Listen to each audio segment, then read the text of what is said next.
श्री राधा वल्लभ लाल की जय हो।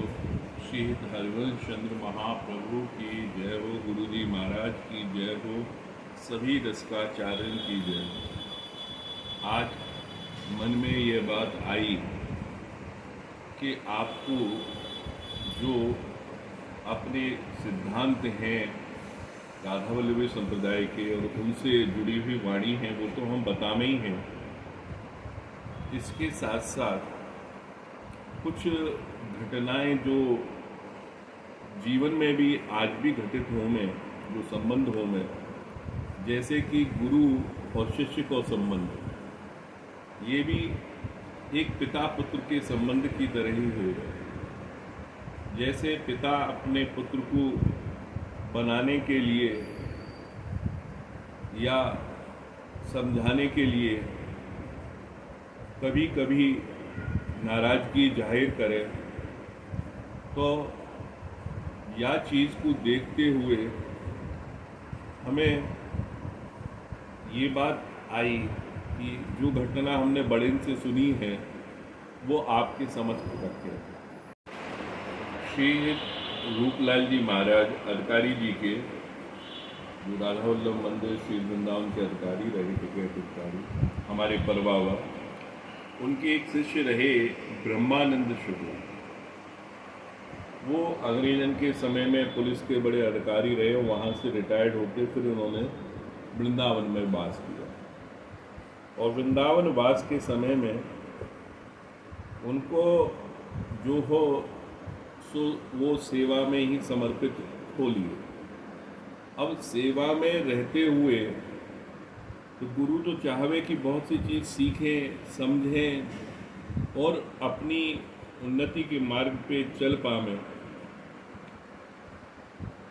पर एक दिन ऐसो भयो कि काऊ बात पे गुरुजी महाराज नाराज हो लिए, और नाराज होके उनके मुंह से कुछ शब्द ऐसे निकले कि ब्रह्मानंद, तुम तो नरक में जाओगे। अब ये सुनने के बाद गुरु के मुख से एक बार को तो वो कांप गए, पर बुद्धि के धनी हैं और उन्होंने वाक्पटुता, जो बोलने की कला है, वाक्य हिसाब से तुरंत हाजिर जवाब कहो कि गुरुजी महाराज, मैंने अपने गृह में जहाँ पे मैं रहूं आपकी पधरावनी करवाई। जब भी गुरु कभी शिष्य के घर में जावे तो बड़े बैंड बाजे और स्वागत के साथ में पधरावनी हो गए कि वो गुरु के चरण हमारे गृह स्थान पे आवे। तो वो पधरावनी करवा चुका हूँ मैं यहाँ पे, और अगर मेरा गृह चेंज होगा, मेरा निवास अगर बदलेगा, तो मैं आपकी पधरावनी वहाँ पे भी करवाऊंगा। और इतनी सी बात सुननी ही कि गुरुजी के दिमाग में तुरंत ये बात आ गई और वो हंस के बोले कि ना, हम ऐसे ही कह रहे। क्यों? क्योंकि वो नरक में अगर उन्हें जाना पड़ेगा तो गुरुजी को अनायास वो नरक देखने जाना पड़ेगा कि वो पधरावनी के लिए बुलाएंगे, क्योंकि ये संबंध तो स्थापित हो चुका है, जो गुरु और शिष्य का संबंध है। तो ये जो होवे कि कभी कभी बड़े गुस्सा में या वह प्रकार से कह जावे, तो जो समझे हुए धार्मिक और सुलझे हुए आदमियों में, जो वैष्णव जात प्रकार की प्रवृत्ति से आगे निकल चुके हैं, तो वो किस प्रकार से वहाँ को हल निकालना में ये एक उदाहरण है।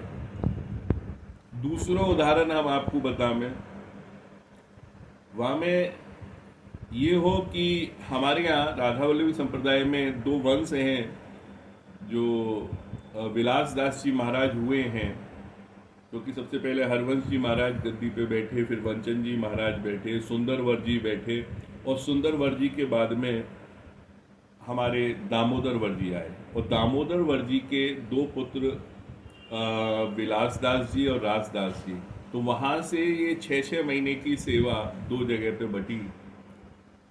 तो अब दोनों के वंशज अभी भी सेवा जो करें मंदिर में, तो हर माह में सेवा बदलती रहे हुए, 6-6 महीना दोनों के पास सेवा रहे हुए। और यही अवस्था में क्या भयो कि ये रूपलाल जी महाराज जो हमारे परबावा है, विलासवंश के शिष्य है ब्रह्मानंद जी, अब सेवा आ गई राजवंश की। तो वहाँ पे एक गोस्वामी जी है, तो उनके मन में विचार आया, क्योंकि मंदिर में एक दिया अंदर जलतो रहे हुए और एक दियो रसोई में हो गए। तो रसोईया वालों दियो, क्योंकि रसोईया थोड़ा देर हो गई और मंदिर वाले दीपक में लौ थोड़ी कम हो गई कि जैसे बत्ती वगैरह जलाई ना जा सके, हल्की सी लौ चल रही। तो वहाँ के लिए आरती को समय तो बत्ती बाहर से जलाई जाएगी, और बत्ती तो बाहर से यालिए जलाई जावे कि माचिस को प्रयोग अंदर ना हो गए, क्योंकि वहाँ में जो केमिकल जो भी कुछ लगा में, तो वो हमारे बड़े ने मना कर दिए कि मंदिर में अंदर नहीं जाएगी माचिस, केवल वो अग्नि से ही स्पर्श होगा बत्ती को। तो उन्होंने कही माचिस लाओ, तो ब्रह्मानंद जी ने तुरंत वो माचिस लेके आ गए, पर वो कटहरा के या भाग में खड़े हुए जहाँ से गुसाई जी आरती करे, खड़े होके वह तरफ खड़े हुए। गुसाई जी बोले कि या तरफ तो विलास वंश के सभी लोग रहे में, तुम अब राजवंश की सेवाएं या वाले कटहरा पे आके बत्ती जलाओ। अब वही वाकपटुता, उन्होंने कही महाराज मैं वहां पे आके जला तो दूंगा, पर आरती भी आपको वहीं तरफ से करनी पड़ेगी। और इतना सुनना हो कि गुसाई जी हंसने लगे। वो समझ गए कि मेरे मन में ऐसा विचार आ गए हो, और वह विचार को वह शिष्य ने जो रूपलाल जी महाराज को कितनी वाकपटुता के साथ में उत्तर साधारण तरीका से दे दिए कि मन में ऐसा कोई भाव रह ही ना जावे कि जामे हम वैमनस्य समझें। तो ये भी एक भगवान के सानिध्य में ये कला हो गए।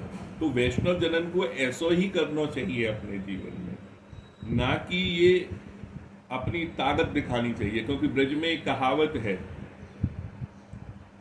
कि ढींगराए देख रिस आवत नाए, और कमजोर को देख रुकत नाए।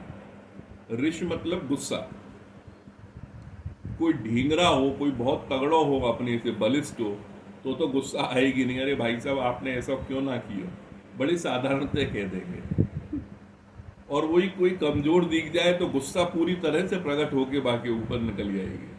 पर वैष्णव क्या है कि वो समानता के साथ में चले, भाई रिस ना आवे। और दूसरे के भी दिमाग में अगर रिश है, गुस्सा है, तो भाई भी दूर भगाने की ताकत रखे अपनी समझदारी से। या से बैर और वैमनस्य को कोई नामो निशान ना रह जाए, कोई झलक ना रह जाए। तो ये कथा हमने आपको यही लिए बताई है कि आप भी जीवन में कभी ऐसी परिस्थितियों में आए तो अनुसरण करें। श्रीहित वृंदावन धाम से हमारी सभी रसिकन को जय जय श्रीहित, जय जय श्रीहित।